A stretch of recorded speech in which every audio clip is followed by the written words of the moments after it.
Who am I? Well, that's an interesting question. And I believe if a person will start to study that and look for the answer, they'll find it. See, I think we live simultaneously on three planes of understanding. We're spiritual creatures, we have an intellect, and we live in physical bodies. Okay. But because we lack awareness or understanding of who we are, we're totally locked into a physical world, and we let things outside of us control us. 95% of the population are reacting to life. They're not really living at all. Don't waste your damn life. And then you think, well, why would people be resistant to that message? It's like, well, you really want to wake up and figure out that you're wasting half your life? And you know, when people do that kind of wasting, they actually hate it. It's like, so it's painful. It's painful to recognize that. I believe that all of us came here with something. All of us showed up to give something, and that nobody's going to give that service that you have to give. No one's going to produce your product. No one's going to write your book. No one's going to open your academy. No one's going to begin to create your daycare with a special curriculum to help to cultivate the high self-esteem in our children. That's your idea. And if you don't bring your idea out here, when you die, all of us will suffer because we've been deprived of your genius because you allowed butt to keep you in the bleachers and not pursuing your greatness. You take it to your grave with you. And that's what most people do. Our imagination, there's a power flowing into our consciousness. And through our imagination, we build the image of what we want. This is the dream. I see what I want. And I've got this beautiful dream. I impress it upon the subconscious, and it turns into a desire. So you don't get what you want, you get what you desire. Waddell's pointed out in Science of Getting Rich, the desire is the effort of the unexpressed possibility within, seeking expression without, through your action. Well, that desire is expressed through the instrument of the body because it changes the vibration of the body's in. The vibration causes you to act, and the action sets up an attraction. And it's the action attraction that alters the results. You may not be able to do all you find out. I understand that. You may not be able to do all you find out, but you should find out all you can do. See, you don't want to wind up at the end of your life and discover that you've lived only 1/10 of it.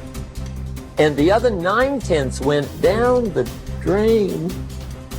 Not for lack of opportunity, for lack of information. If you fall down 100 times in a day, what does it matter? For a committed man, there is no such thing as failure. If you fall down 100 times, 100 lessons to be learned. If you commit yourself like this to creating what you really care for, now your mind gets organized.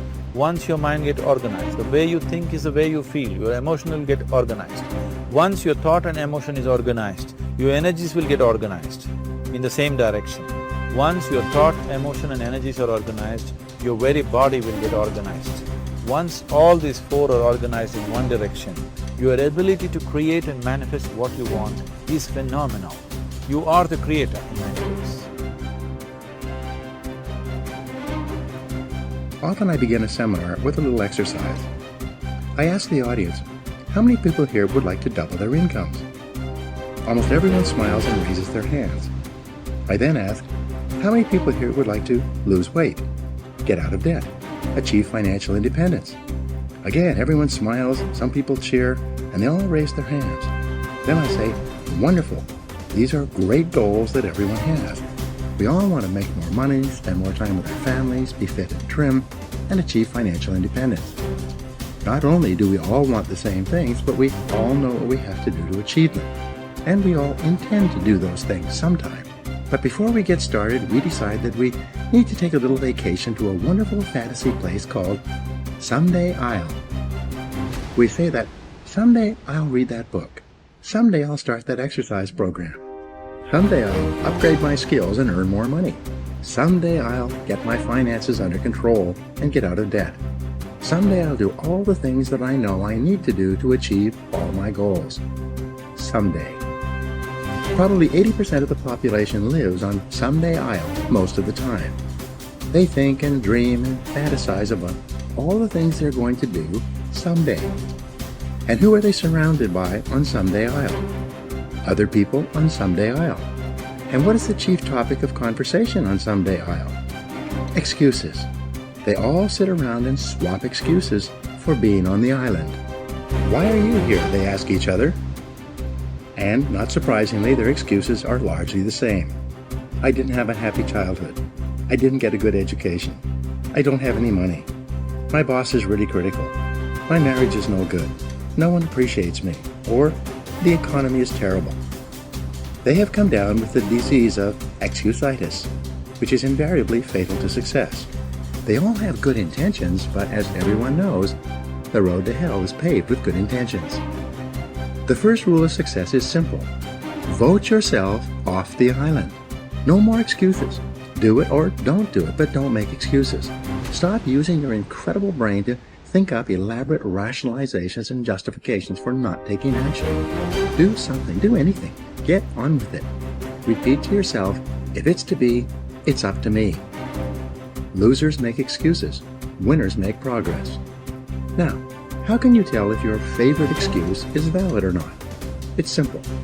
Look around and ask, is there anyone else who has my same excuse who is successful anyway? When you ask this question, if you're honest, you'll have to admit that there are thousands and even millions of people who've had it far worse than you, who have gone on to do wonderful things with their lives. And what thousands and millions of other people have done, you can do as well, if you try. It's been said that if people put as much energy into achieving their goal as they spend making up excuses for failure, they would actually surprise themselves. But first, you have to vote yourself off the island. Here's how to really cash in on this year. Number one, get serious. Life is serious. We call it life or death. Somebody asked me one time if I had a good description of life. I said, yes, I think I've got a good one. Life is the struggle to keep death at a respectable distance. Right? Death seems to want to move in prematurely. If you want to live a good, long, flourishing life, you got to push back. You can't just give in. You got to push back. And we're dealing with some serious matters here. So we can't just, tell the latest 10 jokes and just go home. We're not here to entertain. We're here to instruct. We're here to grow. We're here to learn. We're here to get the best we possibly can. Serious. Life is serious. The future is serious. One ancient novelist said, these are the best of times and these are the worst of times. And for some of those who came across this platform at the extravaganza, $1 million a year incomes, for them, it's the best of times. But I want you to know that while they're getting the diamonds and the millions, there are a lot of people around the world, for them, it is the worst of times. The best of times and the worst of times. That's called serious matter. How come such a difference from those who can reach such incredible heights and those who haven't yet found the answers for their life and their health and their future? We just have to ponder that and let that give us a note of seriousness, a note of seriousness. It's serious whether you win or lose. It's serious whether you succeed or fail. It's serious whether you've got a good future carved out for yourself or you do not have. These are serious matters. Matters of the heart are serious. Matters of income are serious. Matters of supporting your family, serious. See what you can do, touch the lives of as many people as you can possibly touch. Number one was get serious. Here's number two, get smart. That's what these journals are for. That's what pad and pencil's for. That's what taking notes is for. See if you can't increase your ability to comprehend ideas, information that can be life transforming. Don't miss the opportunity to learn. Take a good key phrase home, use it in your training. Don't be lazy in learning. Don't be casual in learning. Develop a whole new intensity for the 90s that you're not going to miss the information. You're not going to miss the stories. You're not going to miss the details. Get smart. Here's a couple of parts to it. Number one, your own personal experience. Right? If you've had a bad week, just sit down and ponder that for a while. Study it. See if you can't pick up some ideas from a poor week and then make a better week. Okay? Learn from your own experiences. One way to learn to do it right is do it wrong. And that's one way to learn to do it right. Do it wrong. Now the key is don't let it take too long. If you've done it wrong for a year, we suggest that's long enough. You don't need another year just to prove a point. No, 1 year is enough. Learn from your own experience. Try as hard as you wish, and you cannot be happy unless you believe in yourself. Work with all the strength at your command, and you cannot accumulate more than barely enough to live on unless you believe in yourself. The one and only person in all this world through whose efforts you can be supremely happy under all circumstances, and through whose labor you can accumulate all the material wealth that you can use legitimately, is yourself. Self-confidence might rightly be understood as the backbone of Hill's success system. But despite how crucial it is for prosperity and happiness, this characteristic is significantly underdeveloped in most individuals. The majority of human beings in today's world move through life aimlessly and dejectedly, casting their eyes on the ground rather than up and ahead to the financial, spiritual, and emotional riches they could claim. They allow external opinions to dictate how they see themselves and how they see the world. Their passivity permits negative thoughts to infiltrate their subconscious mind, which then undermines them by working to translate those dominating ideas into reality. As a result, people without self-confidence drift through life, endlessly dissatisfied with their circumstances and using this unrest as an alibi for their poor self-regard. The time for self-doubt and self-criticism is over. Your faith in yourself and your ability to attain your chief desire make the difference between your success and failure. Hanging in the balance are your emotional and financial security. Today, this very minute, you begin a journey of discovering, acknowledging, and sharing your strengths so that you can retain the energy and motivation you need to achieve your goals. With a strong sense of self-worth, no amount of poverty can keep you from success. Confidence is a state of mind necessary to succeed, and the starting point of developing self-confidence is definiteness of purpose. When you recognize that you are not powerless to change your circumstances, that regardless of your material resources, you have a priceless asset in your thoughts that can be directed toward achieving exactly what you want in life, your motivation and your ability to accomplish more in life will greatly improve. You will realize that you, not anyone or anything else, are the master of your fate and the captain of your soul. Something unpleasant happens to you during the day. Go to the mirror and say, "I love you anyway."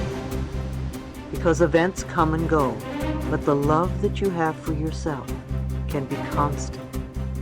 And it is the most important quality you possess in your life. If something wonderful happens, go to the mirror and say thank you. Acknowledge yourself for creating this wonderful experience. You can forgive in the mirror too. Forgive yourself and forgive others. You can talk to other people in the mirror, especially when you're afraid to talk to them in person. You can clean up old issues with people, parents, bosses, doctors, children, lovers. You can say all sorts of things that you would be afraid to say otherwise.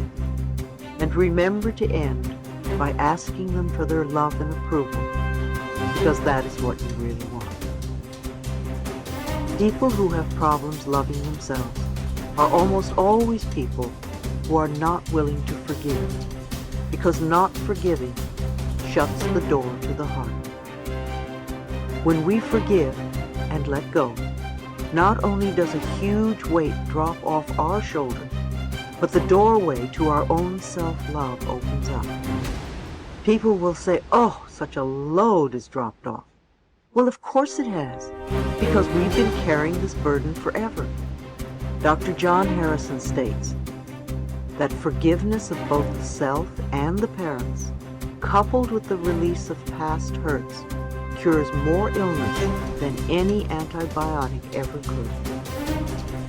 It takes a lot to make children stop loving their parents, but when they do, it takes even more for them to forgive them.